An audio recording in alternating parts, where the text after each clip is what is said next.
Um, the Five Lamps Recovery Group, they're a happy band of souls really when you consider what they have to deal with on a daily basis. Every member of the Five Lamps Recovery Group, every person on this group has either lost a member of their immediate family, more than one member of their immediate family, and a close friend, and close friends and family to alcohol and drug abuse. I mean, there's no greater incentive to access our service, really. I mean, some people come to Five Lamps to get help finding a job, to go self-employed, to look at doing a training course, to access a loan. But these people do it because they don't have an option. It's life or death. Some of the people in Five Lamps Recovery Group, this will be the first thing that they've ever achieved.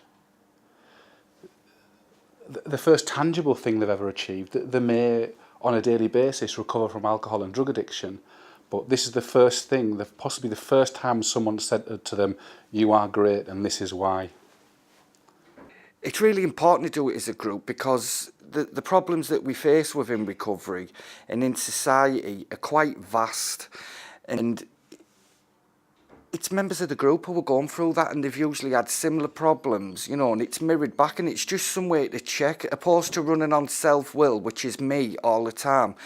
And what I've realised, and what the group's realised, is that it's us that have caused that problem. And just because the drugs are out of the equation, it doesn't mean, you know, it doesn't promise us nothing.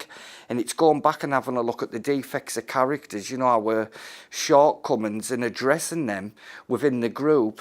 And then I ended up going to one of the groups, and I found myself, I'd been with counsellors, therapists, through everything for like 16 years, and nothing had worked. And I felt like something had just clicked, and that I could relate to these people.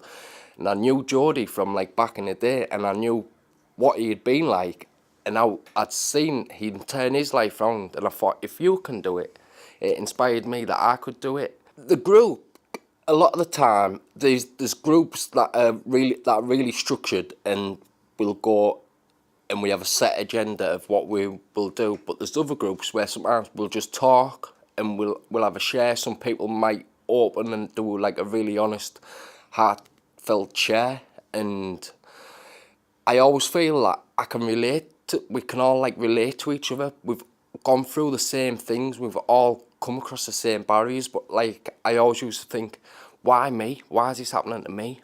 Everything's happening to me, and it wasn't until I've come to the groups and realised, and they said, have you ever thought it might be you?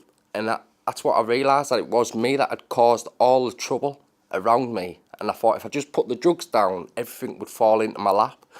And I didn't realise that was when the hard work starts. Well, we've got 53 members in total, and since starting the group, I've started writing like a programme to keep myself clean and things like that. Like I say, we go for walks, being away for weekends, being go-karting. I mean, it's not about that, it's just about being like honest with each other, and we can't lie to each other basically, and like knowing what each other's been through.